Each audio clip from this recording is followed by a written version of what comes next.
Hello everyone.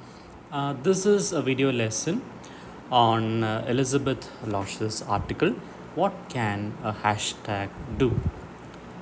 Now, at first glance, a hashtag might seem like a minor symbol on a keyboard.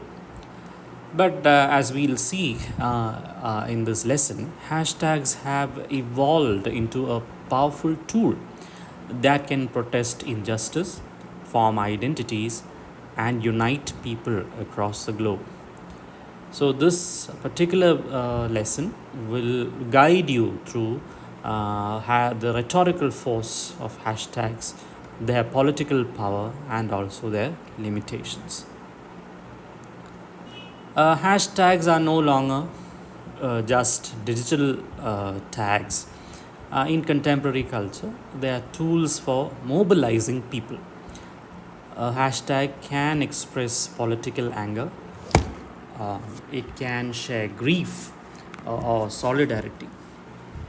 Movements like Me Too, you are familiar with Me Too movement, Black Lives Matter movement, and Say Her Name movement. All these movements began as simple phrases and then became or evolved into global protests. So uh, they don't just allow us to share opinions, they invite us to actually participate in a collective identity. So through them, people who might usually be invisible or be unheard, they get a space for action. The author also makes a critical point about visual culture, especially about the images that we share or the images that are shared about us. They carry deep rhetorical meaning. Media often reinforces racial and cultural stereotypes by selectively choosing images that cast individuals in a certain light. Uh, what hashtag activism does is it fights back against such stereotyping. It gives people control over how they are visually represented. Um, and the author says, what is so unique about a hashtag? She says that it is a speech act. It doesn't just describe the world, but then it tries to change it. It's not just a word, but then there is some sort of action happening. Okay, so when someone posts hashtag justice for so and so, what they are doing is they are issuing a call, they are demanding change. They are collapsing the boundary between personal grief and public protests. So it makes something that's seems like a private issue. It makes it into a collective problem, and this immediacy it allows for what the author calls instant publics. And it is instant publics. There are moments of political consciousness formed in real time among those people who use digital media. She also draws on political theorists to discuss how essential recognition is for freedom, for liberation. You need to be recognized. Hashtags offer such visibility. But then the visibility, it can be tricky. Recognition on your own terms is empowering. Okay, how you want to be recognized, and if you are recognized in a way which you like, then that is empowering. But then if you are being recognized only within the framework of victimhood or pity, it can become limiting. So the question that we must ask here is, are hashtags empowering because they recognize identity, or are they sometimes restricting by freezing the identity in a particular image? Many hashtags function like commands. For example, stop separating families. It's not a polite request, it's a demand directed at immigration officials. Hashtag disrupt aging.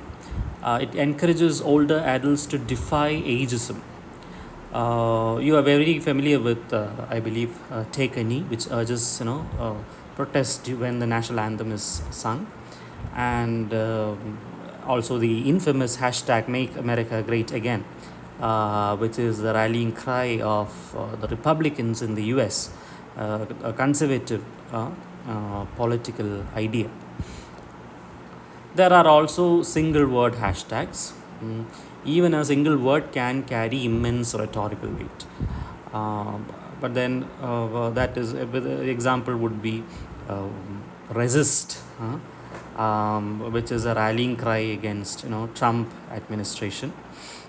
Then there was hashtag leave for those people who wanted the UK to leave the European Union, and hashtag remain for those people who took the stance where they wanted UK to remain with the European Union. Um, and then we have this three-word, Nike slogan, hashtag just do it, which is not exactly a single word, but then this is an example of a vague call to action. A vague call to action in the sense it says just do it, and then just do what. So it can be something which is, it is ambiguous, but then it is nevertheless motivating. Hashtags aren't always very serious. They are also tools of irony. For example, hashtag dress like a woman was based on Trump's comment about appropriate women's clothing.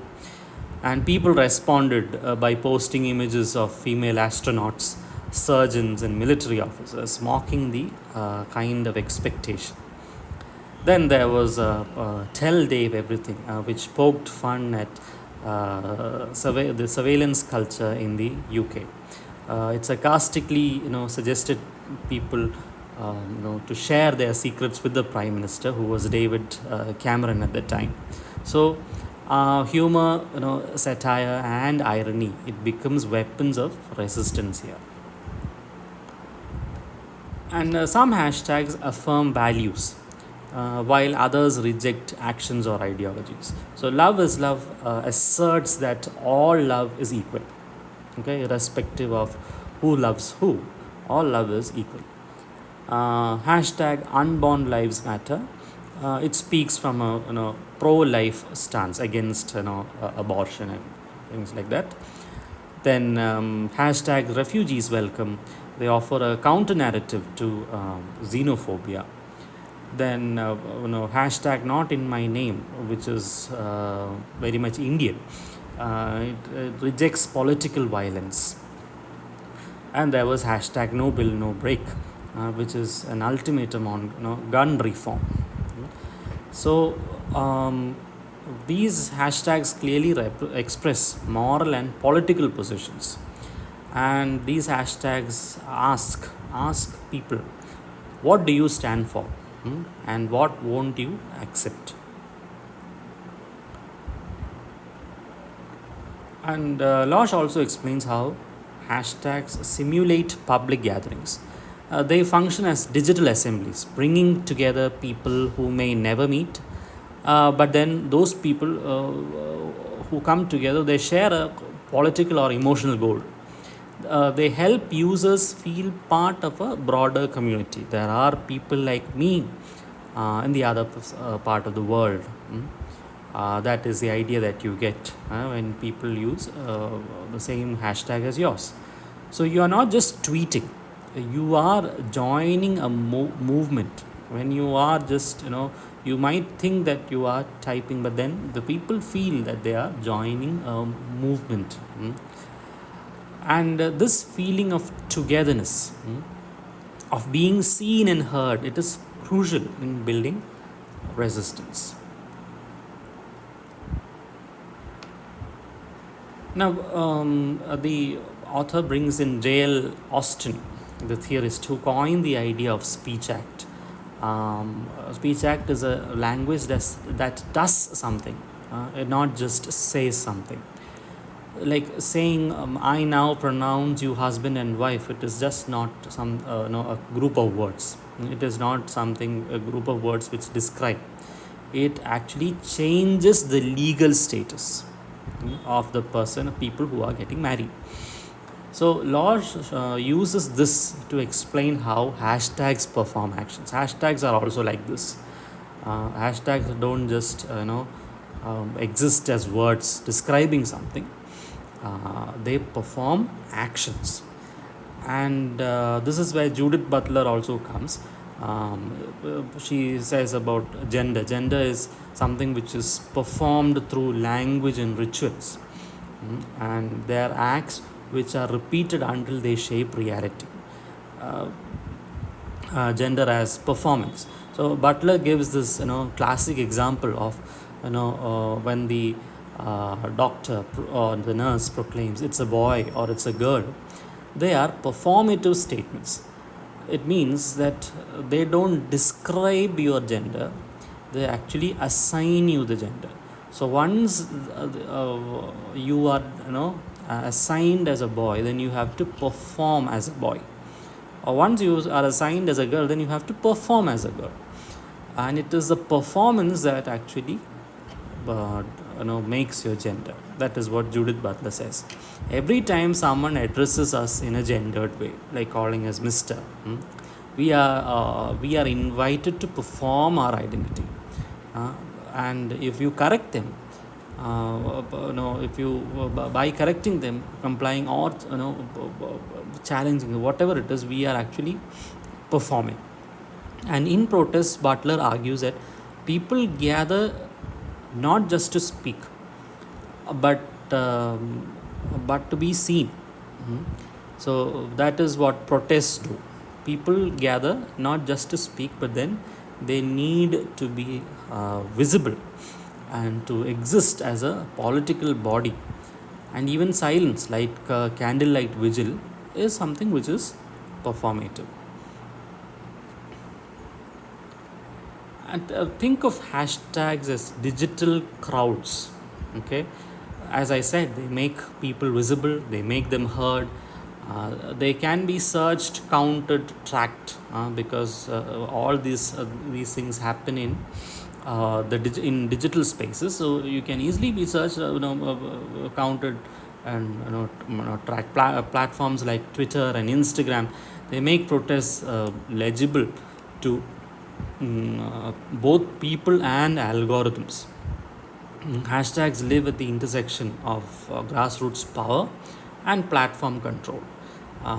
They are political, but then they are also data. So when you say that all these digital spaces and social media platforms are very democratic, like even a person who does not have much money can be heard and can be visible.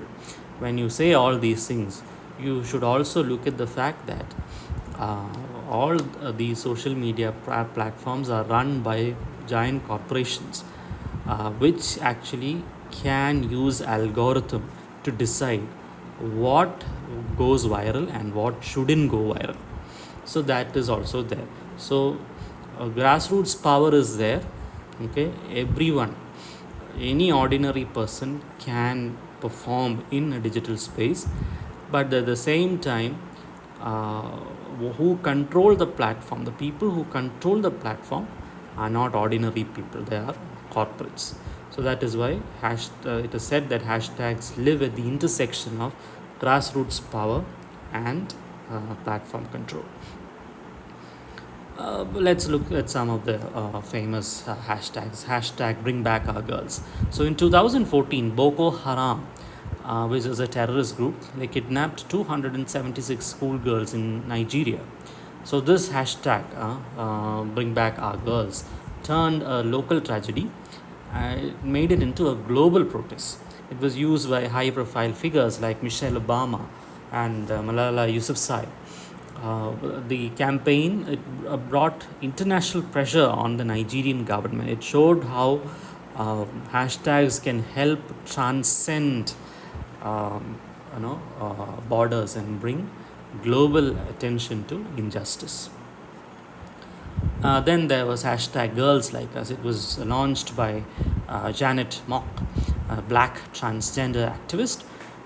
It was not just a hashtag for trauma; it celebrated everyday life. Trans women, shared stories about transitioning, career dreams, daily routines, and moments of joy.